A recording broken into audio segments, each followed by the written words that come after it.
Okay, no worries. So it says, Babu Tawbati Dawuda wa dhikr al-anbiya salawatullahi alayhim. Okay, so it says that, so some of these things, right? Just talking about Sayyidina Dawood alayhi salam. Some of these stories that we have are from the Prophet sallallahu alaihi wasallam. Most of them are not from the Prophet sallallahu alaihi wasallam. So we have a lot. Imam Ahmad has a book called Kitab al-Zuhud. There's like a section which is from the Prophet sallallahu alaihi wasallam, and then all these sections which are like some kind of loose biblical, Jewish, Christian sources that we don't know what they are, right? So somewhere there's basically all this literature from previous prophets, and early Muslims got access to them and they narrate it with very loose chains, right? They'll say, like, it's narrated in old books. We've heard these people, but it's not very clear. Sometimes it's clear. They'll say things like, Ka'ab al-Ahbar said. So here's a Jewish convert to Islam, and he said the following. So presumably it's in the Torah or some other Hebrew sources, some other Jewish sources, right? Because it's from this person. He was a rabbi, he became Muslim, that would make sense, right? Others is kind of like just confusing, right? And I think it's quite interesting in biblical studies, like just to look at, you know, were early Muslims all liars? No. Okay, so presumably their sources are indicative of something, right? In biblical studies, like, what is this stuff?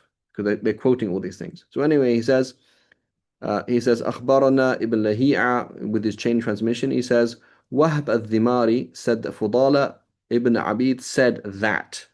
Okay, so here's an early Muslim saying that Dawood, so basically here's a quote. He's not quoting the Prophet ﷺ, and we don't know what sources he has, right? And we know he's not a liar. So he has some kind of sources for something from Sayyidina Dawood alayhi salam. So it says, أن داود عليه السلام سأل ربه عز وجل أن يخبره بأحب الأعمال إليه. So he said, the Sayyidina Dawood said, Oh Allah, tell me what is the most beloved thing that you love to be done. قال عشر إذا فعلتهن يا داود. uh, where is it?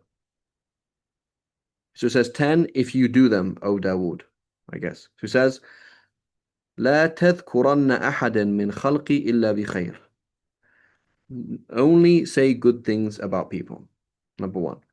ولا تغتابن أحدا من خلقي. Do not say غيبة about anybody.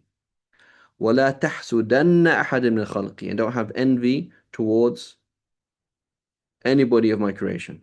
قال داود يا ربي هؤلاء الثلاث لا أستطيع فأمسك علي السبع.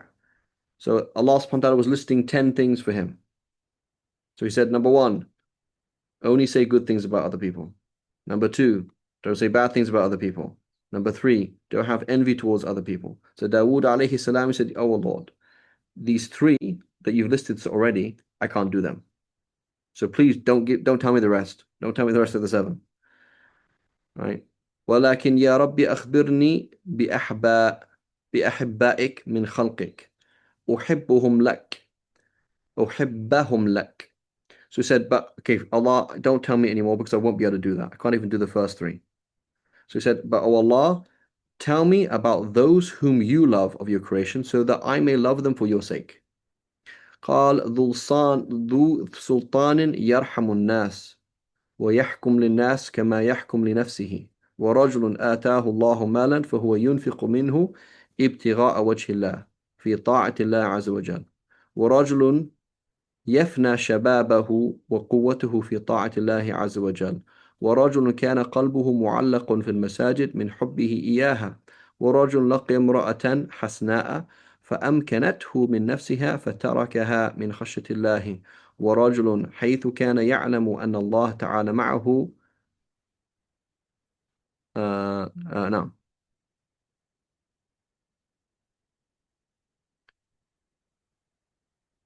نقية قلوبهم طيب كسبهم يتحابون بجلالي أذكر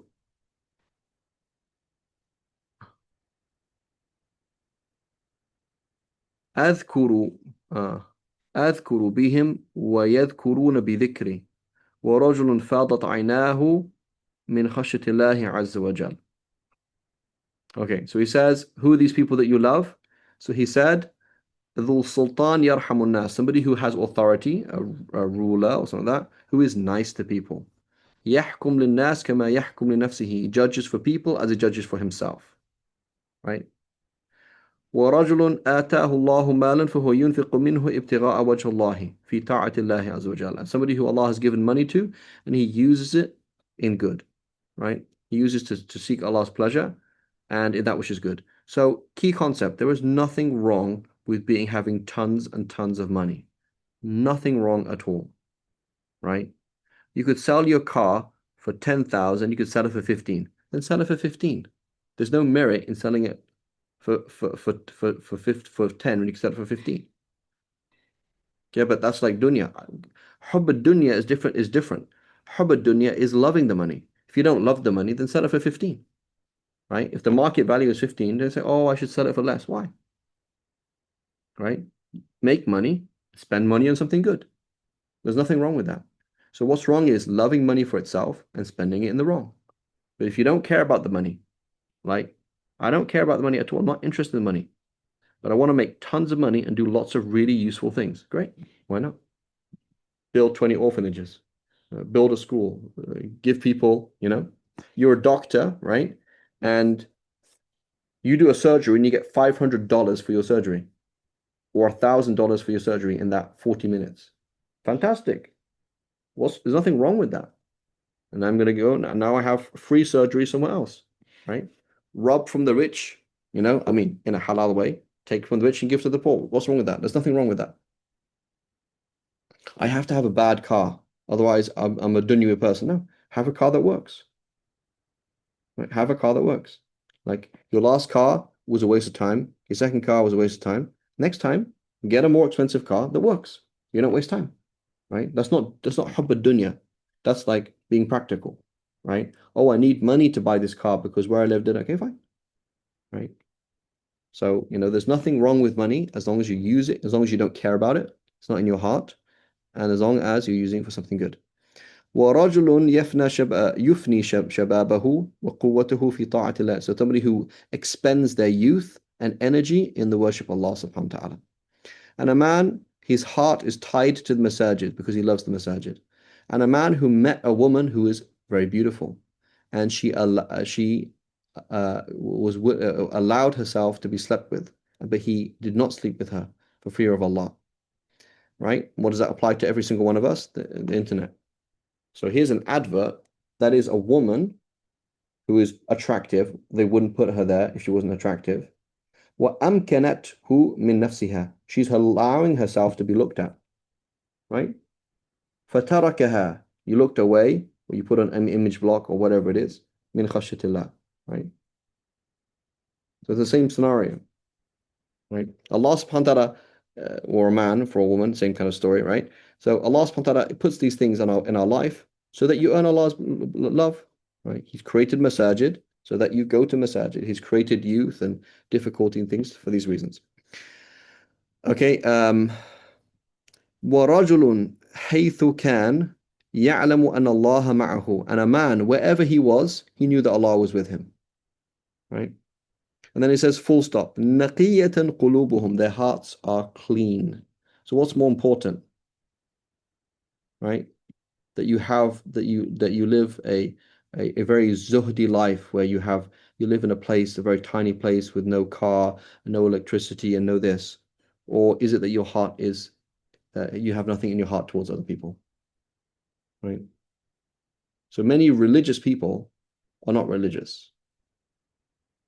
Right? Because they have this hasad towards that person, an enemy towards that person, and this problem to that one is not religious. Right? Religious is that your heart, إِلَّا مَنْ أَتَى اللَّهَ بِقَلْبٍ سَلِيمٍ, right? Except the person who comes to Allah with a pure heart. I have nothing against anybody. No grudges. Forgive and forget. Not a problem. قُلُوبُهُمْ نَقِيَّةٌ قُلُوبُهُمْ طَيِّبٌ كَسْبُهُمْ. Their income is halal. Right? Imam Muhammad was asked this question. He said, write a book on zuhud. Write a book on non-attachment to the dunya. So he wrote a book, Kitab al-Kasb, how to make halal money. Because if you make halal money, that proves that you're not attached to the dunya. Right? Do business. Right? Get involved in business and you'll see it. right? I saw a very, very painful side of that for myself, okay? So I used to work for three different Islamic organizations, okay, in the past, right? So I work for this Islamic organization, similar to what I'm doing. I teach a class, I record it, and I upload the recording, okay? So I saw this when I started working for myself. This is what I saw. When I was working for the company, yes, they asked me upload the video. When I'm working for the company, not my money, right? They're going to pay me my salary anyway. I might check, might not check if it's uploaded. And I remember when I started working for myself, suddenly I check, is the video up right? Does it look good? Is it this or is it that? So money is a very good test of your iman.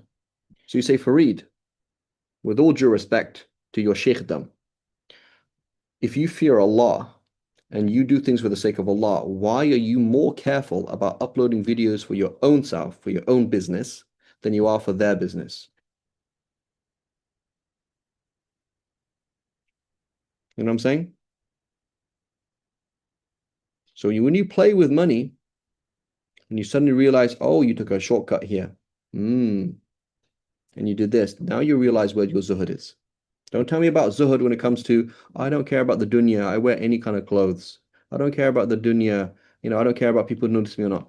When with money and the opposite sex, that's when you can test people about the zuhud, right? Why are you talking to her? Why are you joking with her if you don't care about the dunya, right? How many times did you check your bank account? How did you feel when your bank account went down and went up? That's called hubb dunya.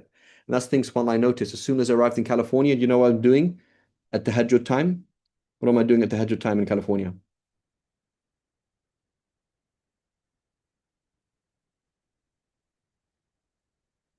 Looking at your bank account? Exactly. Alhamdulillah. May Allah protect us, right? So that's zuhud, right? Habibi, I mean, so, okay, sometimes you might need to do that, right? Like, hey, I need to pay this money now. Okay, or I need to check this thing. Okay, I can understand that. But honestly, like if you just pray to Allah, like you got 10 minutes till Fajr, Habibi, just make dua. Allah subhanahu wa ta'ala will increase your bank, don't worry. But the fact that you're checking your bank account before you make dua, that's called hubb dunya.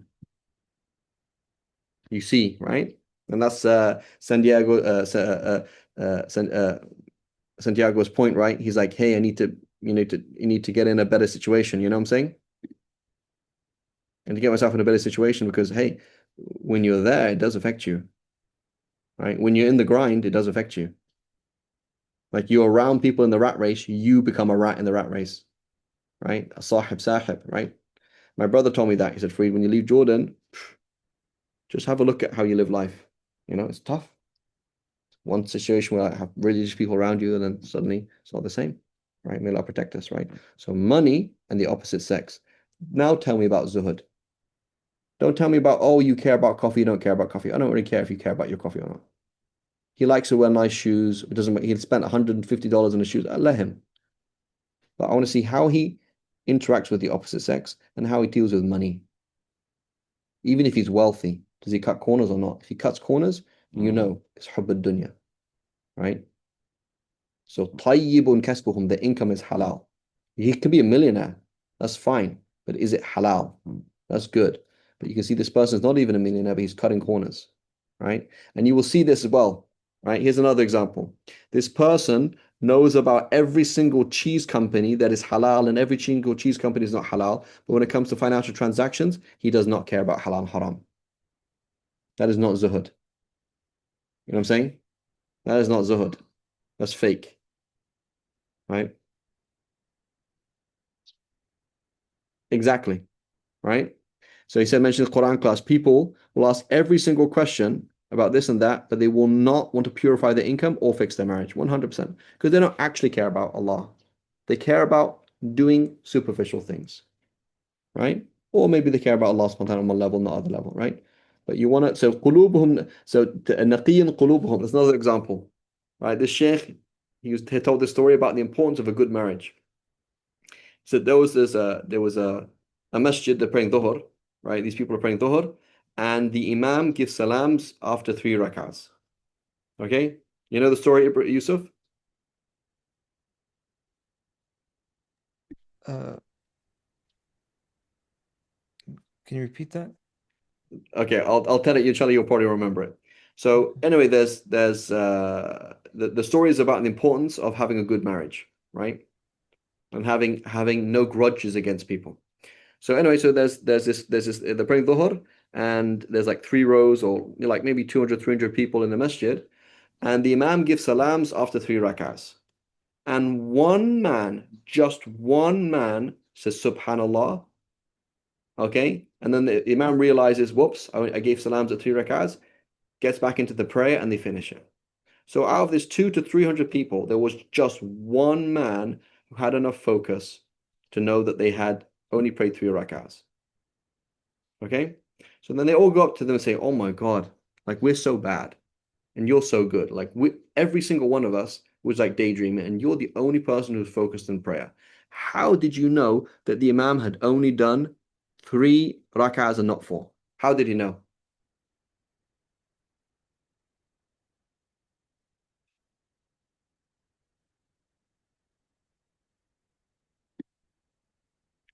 No, not quite. He had 4 wives. He says, "Listen, I have 4 wives. In the first rak'ah, in my head, I was having argument with Layla. In the second rak'ah, with Fatima. In the third, with whatever her name is, Salma. In the fourth, I'm like, what? You didn't get to the fourth one, right? So each rak'ah is an argument in my head, and I didn't get to the fourth one, right? So the point is, like, he's not praying either, right? He's not praying either. So the point is, you actually can't pray, right? In your head, you are having a fight with the whole world. This country wronged me, that thing wronged me, this person, that person, I hate that guy, she said, he said, I said. You're not even praying. You can't actually function. Your head is like a fire, right? So naqiyatan qulubuhum, no problems with anybody. Khalas. Forgiven. No issues, no problems. They mention your ex, not a problem. You see your ex's husband, not a problem. Chill.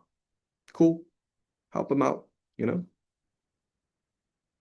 I'll give you an example of that. This is a standard to live up to. I'm going to pause the recording, right?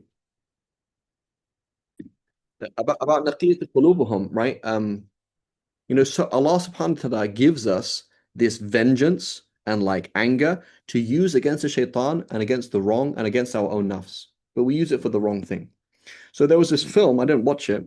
It's with DiCaprio, where he gets he's like a huntsman and he gets like attacked by a bear. Does somebody know that film? That's The Revenant. That's phenomenal. Right, I haven't watched it, but anyway, it's a true story.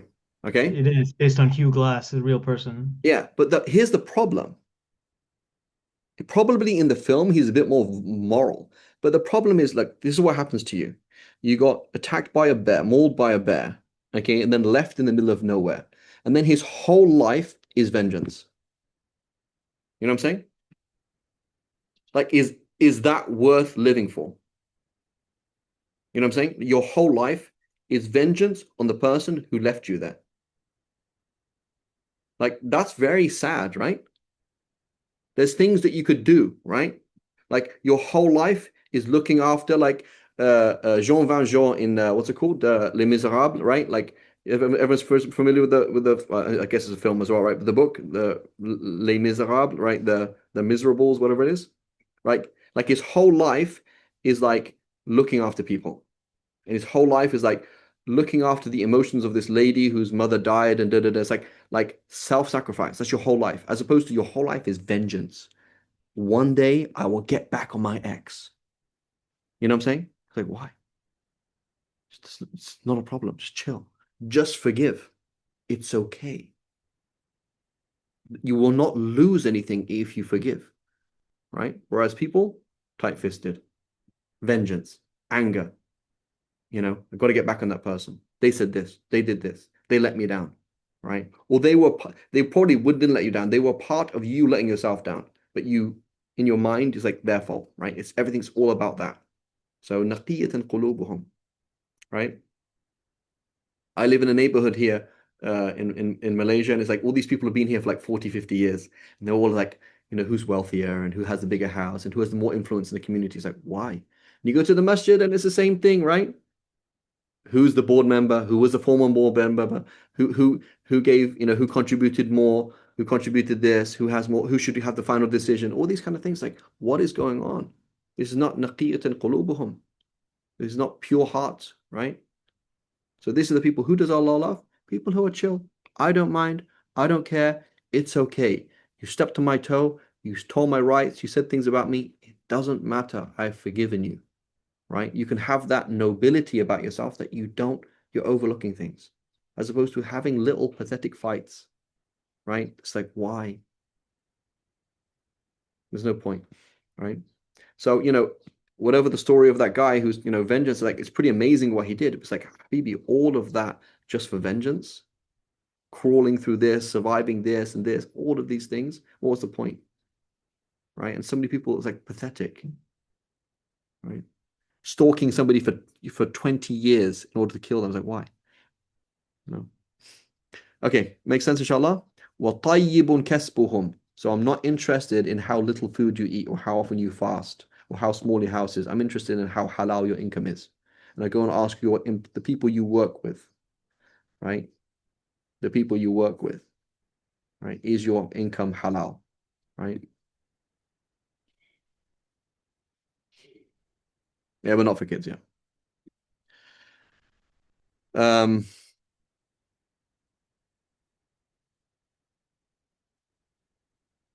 Okay.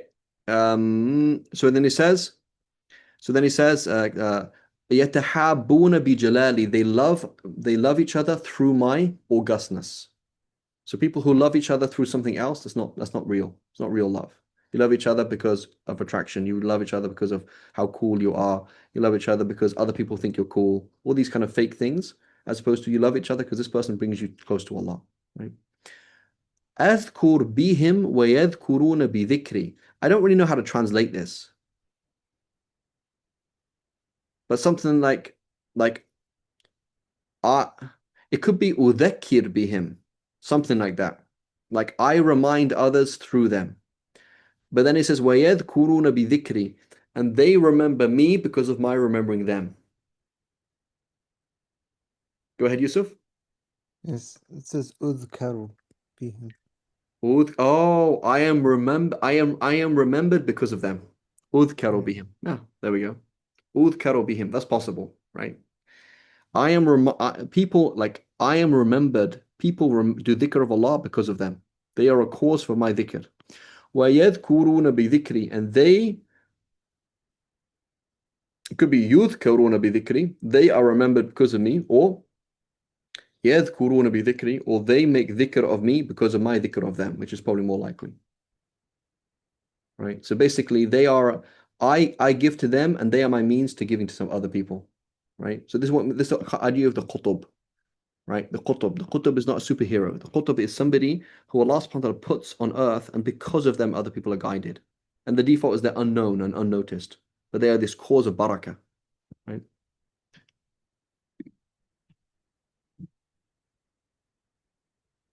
Is it still wrong not to like somebody who's caused all the pain? What do you mean by not like?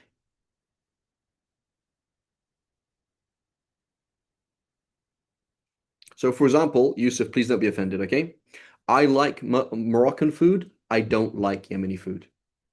So, I don't like Yemeni food. Is that good or bad?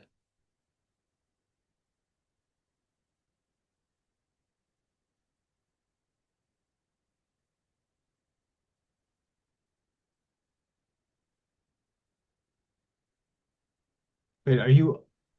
There's a question. Let's say I don't like Yemeni food. Is that good or bad? It doesn't matter. It doesn't matter. Okay, I don't like Yusuf. What does that mean? I don't like Yusuf himself. Well, I mean, that's a bigger problem because you shouldn't be But what does it mean when I say I don't like Yusuf? What do I mean don't by like that? his company. Okay. What if I don't like his jokes, but I like him? That's okay. That's okay, right? Let's say, for example, we understand food, politics, jokes, planning. Like maybe let's say I work with him for a year. Like, dude, with all due respect, I don't want to work with you, Habibi. So I don't like working with him. That's fine. I don't like his jokes. That's fine. I don't like his Yemeni food. That's fine.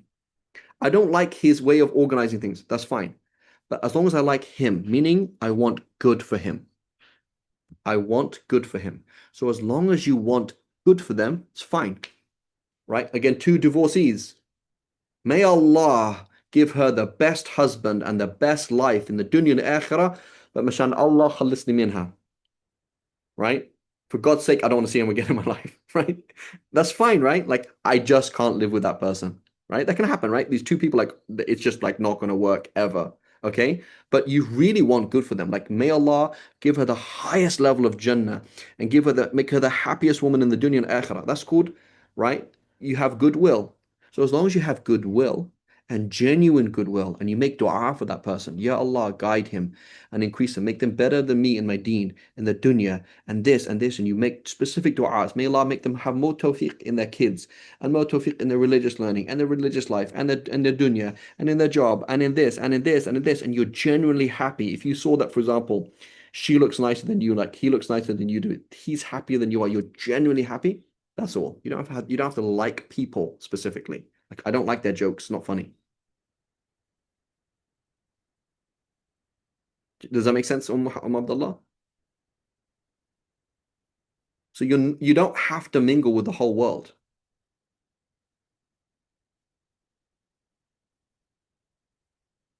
Right? But you do have to have goodwill for even shayateen. So may Allah guide Benjamin Netanyahu. May Allah make him a Muslim who's better than us. May Allah give him the best in the dunya and the akhirah, right? In this life and the next. May Allah make us enter Jannah because of him. And may Allah make him closer to the Prophet ﷺ and of them, if you will, O Allah. But if you don't, O Allah, destroy him and punish him in this life and the next. You see that? As opposed to, nah, I couldn't do that dua, bro. I couldn't do that. Benjamin Netanyahu, I can't do that. You have to have that goodwill. Like, if he changes, may Allah give him the dunya and the akhirah. But if he doesn't, may Allah destroy him. You see that? This is the goodwill that we have to have. That you're willing to, I would be happy that he's happier than me in this life and the next. That's the wajib that we have to every single person that we know that we don't know is cursed. If you know they're cursed, khalas. But you don't know he's cursed, right? Benjamin Netanyahu could become Muslim tomorrow, right? Correct? Could make Tawbah, right? And if he became Muslim, we would accept him, right? Does that make sense? But that would be very difficult. What if he killed your family members? What if he did this? What if? It would be very hard. Yeah, but that's Iman. Iman is, I want the best for every single person, even if they've wronged me. Even this, even if, I want them to be happier than me in the dunya and the akhirah. And when you like that, Allah subhanahu wa ta'ala will make you better than them. In reality, when you want more for other people, and you are happy that other people have more than you in the dunya and akhirah, Allah makes you better than them in reality. Does that make sense, Abdullah? Yes, can I ask a question? Go ahead, Sham, yeah. So by that statement, then, as you said, we have to keep our hearts open to everyone unless they have been cursed by Allah. But the number of people who have been cursed by Allah in the Quran is very small. Exactly. So does that mean that we like Surah Al-Masad, for example, right? So you're making dua for Abu Lahab. What's your problem, Habibi? Why are you making dua for Abu Lahab when Allah subhanahu wa ta'ala has cursed him? Like, Allah said, I hate him and he will be in hell. Why are you telling me to take him out of hell? That's wrong. That's wrong, right? You're objecting to Allah, okay? But there's other people, I don't know how they will be. So it's still open.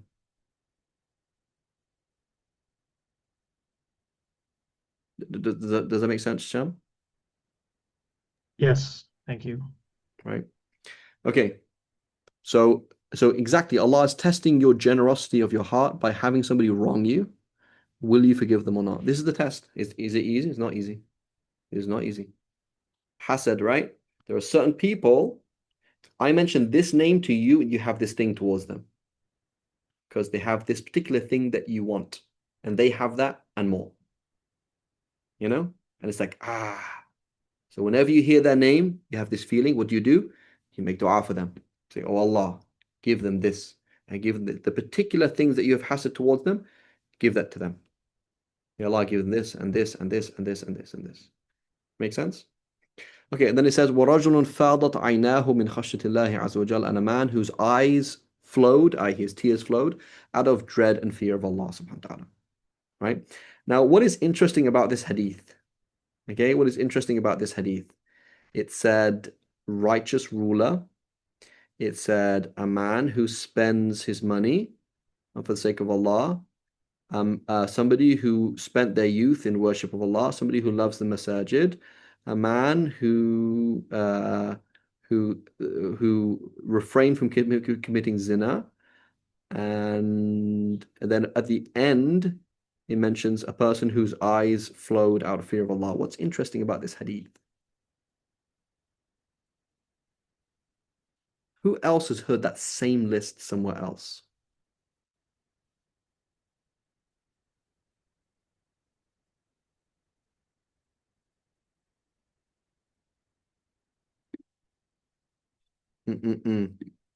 Exactly, Ammar.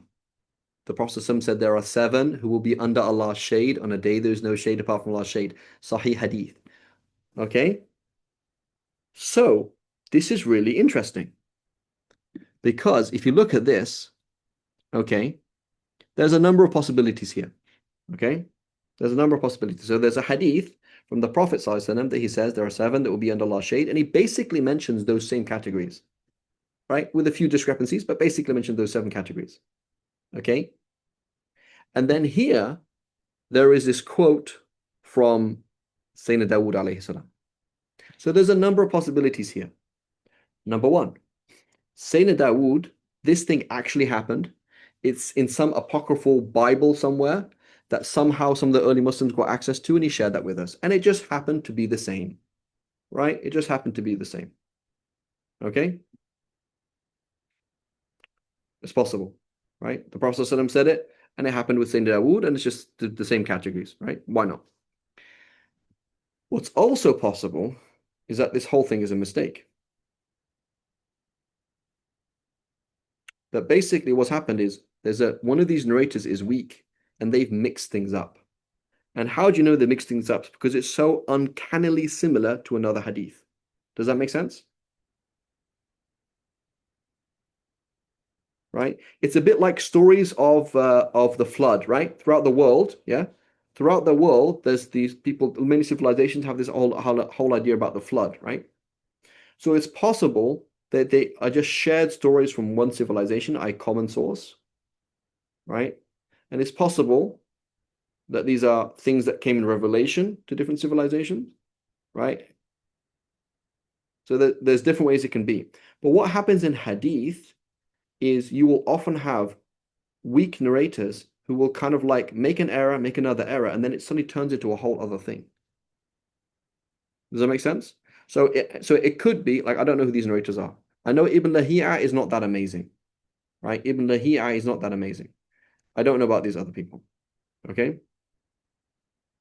So what are the, and then here it says, Fadala ibn Abid said that Dawood. So Dawood alayhi salam, right? King David is obviously like over 1,000 years before Fadala ibn Abid. So where's the chain of transmission? How did it even reach him? I don't even know where it comes from, right? But what's important is when you see these connections, sometimes there's a problem. When there's 2 hadiths that are uncannily similar, okay, it actually shows that there's a problem. And I'll give you an example of that. Okay, does everyone understand what I'm talking about? Like there's 2 pieces of information. One of them is slightly weak and the other one is strong, and they're uncannily similar.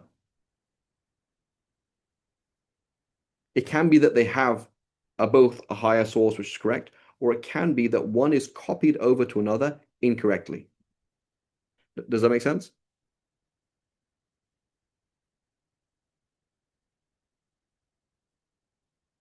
Everyone's following me?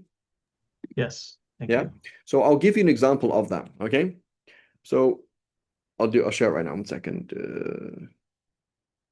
Ammar, can you bring this up? Ammar, are you there?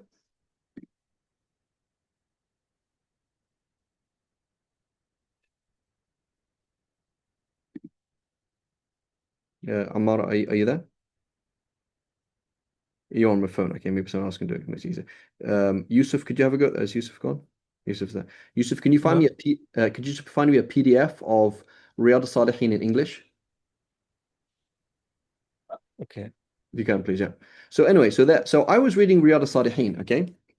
And there's these two hadiths that are narrated by the same Sahabi, and they're uncannily similar. Okay? So one hadith says, the comparison of somebody who remembers his Lord and somebody who does not remember his Lord is like the living and the dead. It's there in the chapter of remembering Allah subhanahu wa ta'ala, the merit of remembering Allah subhanahu wa ta'ala in Riyadh al-Salihin. Okay? So that's one hadith. The merit or the comparison of somebody who remembers his Lord and somebody who does not remember his Lord is like the living and the dead, right?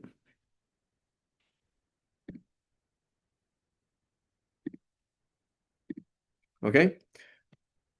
Under that, there is another hadith from the same Sahabi, so it's very, very similar, with almost the same content, and it says, the comparison of somebody who a house in which Allah is remembered and a house in which Allah subhanahu wa ta'ala is not remembered is like the living and the dead. So it's like that's kind of interesting. The two hadiths are very, very similar, and not just very, very similar, they actually have the same Sahabi. So it's like that's really interesting. Like, why would the same, like, it sounds kind of just odd, right? And then, oh, let me just show it to you so you can see it in English.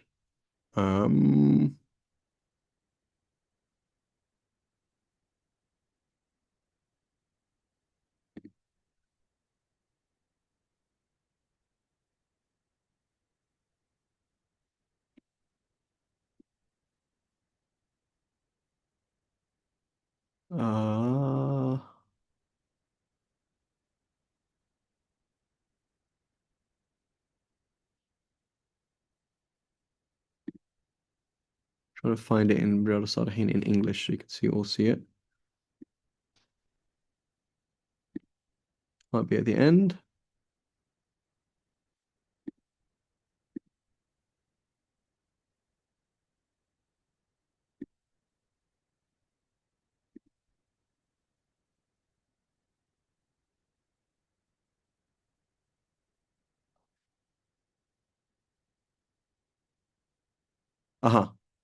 But the virtue remembering Allah. Okay, 866. 1 second. 866. 886.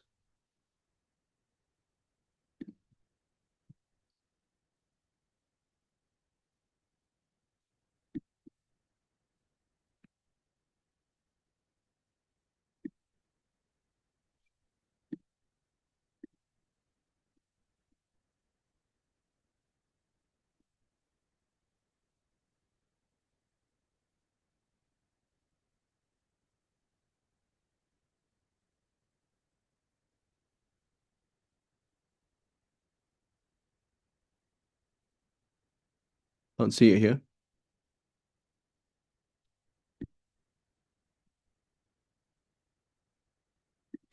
It just mentions other things.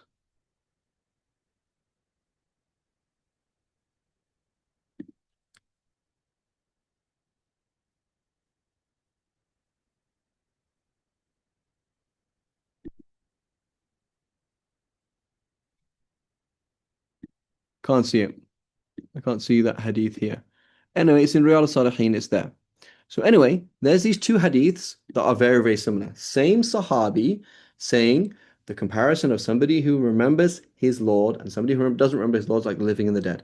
And the other hadith from the same Sahabi, very similar meaning, is the house in which Allah is remembered and the house in which Allah is not remembered is like the living and the dead. Okay? So then I just looked it up and like, well, it's kind of interesting. And then I found it's actually an error. Right? So similarity is sometimes an ability, seeing a similarity sometimes shows us an error. That hadith is not like, so the hadith that says the comparison of somebody who remembers his Lord, that's actually an error. I mean, or paraphrasing. The hadith is actually one hadith. And so it's not two hadiths. It's one hadith. And the hadith is the comparison of a house in which Allah is remembered and a house in which Allah is not remembered. That's the hadith. So what I'm trying to say is when you choose two things that are uncannily similar, are they uncannily similar, or is one showing the error in another? You know what I'm saying? Similarly, what can happen is a hadith can be created accidentally. So a Sahabi gives a fatwa, and then somebody quotes that Sahabi, and then somebody quotes the Sahabi, and then it turns into a hadith. That happens, right? So you see, there's a quote from this Sahabi, and there's also a hadith that is basically exactly the same. Like, what's going on? Is this the Prophet saying this, or is the Sahabi saying this? And you have to research it. You have to do a bit of research, and you realize, oh man, yeah, the ones who are narrating it as the words of the Prophet are actually not that good. So they probably actually made a mistake here, and they've accidentally ascribed it to the Prophet. That happens, right? So here, I'm just saying, again, possibility. It's, why can't there be a statement in the Bible or in some kind of scripture that's the same as what the Prophet said? Why not? Right?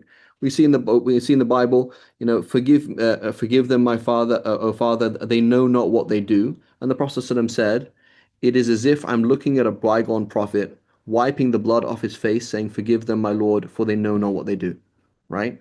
Why can't that be in the Bible? As in, that's what actually happened. Jesus actually said that. And then the Prophet was given a vision of a bygone prophet like Sayyidina Isa saying that. Why not? That can happen, right? It could actually be both legit. Or a Sahabi could say something, and the Prophet can also say something. Why not? But it's also possible that, they're so similar, it's actually a mistake. Yusuf tells a story, right, about something, and he's quoting somebody, and I tell the same story quoting somebody else. In reality, one of us made a mistake, because it's a bit uncanny that the same story happened to these two shuyukh. You know what I'm saying? And that happens. Like, by default, people make errors. Right? So one of these things we do in hadith is that we're like, oh, that's interesting. There's these two stories that are really, really similar, two hadiths that are really, really similar, but they're different narrators. Is that just, hey, it's okay, they're just different sources? Or is that actually an error? You know what I'm saying?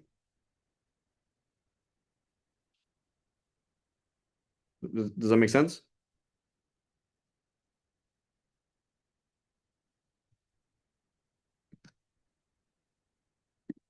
Yeah. Yeah. Let's take another example. I have a friend who studied in Chicago in his undergrad in year X, and you have this friend who has the same name who studied in Chicago X, and I say he studied this, and you say he studied that, right? We probably both assume that actually it's a mistake. You know what I'm saying? Like, he has the same name, he's studying at the same time in the same university, and I said he studied chemistry, and you said no, he studied physics, right? The similarity and the difference shows that there's some error. Does that make sense? Right? The fact that they're so similar, they must be the same person, but they differ on one fact. That means there's a mistake somewhere. So this is one of these things that we do in hadith. It's like, oh, they're remarkably similar, but there's a difference. Maybe there's a mistake here, right? So again, it's possible that this is not actually this. In reality, they just merged two hadiths. One is a story about don't make riba, and their hearts are pure, and then they merged it accidentally with the other hadith about the 7 people in Allah's shade. You know what I'm saying? That kind of thing happens with weak narrators, right? You found the hadith there? Yeah. Yeah, so let me share this quickly. So here's this, I couldn't find that before, right? So it says, so they're both from Abu Musa al-Ashari, right? And they're both in Bukhari and Muslim, but Bukhari narrates it like this. مثل الذي يذكر ربه والذي لا يذكر ربه مثل الحي والميت, right? So this is actually a mistake. How do we know that? We look at Imam Muslim's source and we look at Imam Bukhari's source. They actually have the same source, the same teacher. So then we're like, okay, well, who made the mistake? We find other people who narrate the same hadith from the same teachers, and they're all saying what Muslim's saying. So actually, Bukhari's made it. That's in Fath al-Bari, Ibn Hajar al-Asqalani, he says it's either a mistake or he's paraphrasing, but it's not right. He's paraphrasing, like obviously it's a similar kind of meaning, or he's made a mistake. But at the end of the day, this is the correct version of the hadith, and that is not the correct version of the hadith. And so had it been two different Sahabis, we might not ask that question because like, khalas, the Prophet ﷺ said one thing to one person, one thing to another person. But it's like the same Sahabi with the same hadith in two different versions. There's probably an error here. Right? خير. Inshallah, here we'll stop here. وصلى الله على سيدنا محمد وعلى آله وصحبه وسلم. سبحانك اللهم وبحمدك أشهد أن لا إله إلا أنت نستغفرك ونتوب إليك. And I want to close with one last thing. This class is very imani, right? We're trying to get our iman going, yeah? But iman without ilm is nothing. If you have feelings, cool vibes, yeah, but you don't have critical knowledge, you don't have objective Islamic knowledge, you're going to die. You have to have both. This deen is not about just emotions. I feel really good about everything. Wow, I want to cry. If you don't have any objective sacred knowledge, your religion is going to sink. So we have to have religious objective knowledge. That is one of the reasons we have to have we have to have, what's it called? You have to have the letter and the law. No, so the letter and the spirit. You have to have both. Like, I understand how my deen works. I can critique it. Like the fiqh, the aqidah, all of these things, and the feelings. You have to have both. But if you just have just the feelings or just the letter, it's not going to work. It's going to sink and die. May Allah forgive us all. Subhanakallahumma wa bihamdik. Ashhadu an la ilaha illa anta nastaghfiruka wa natubu ilayk.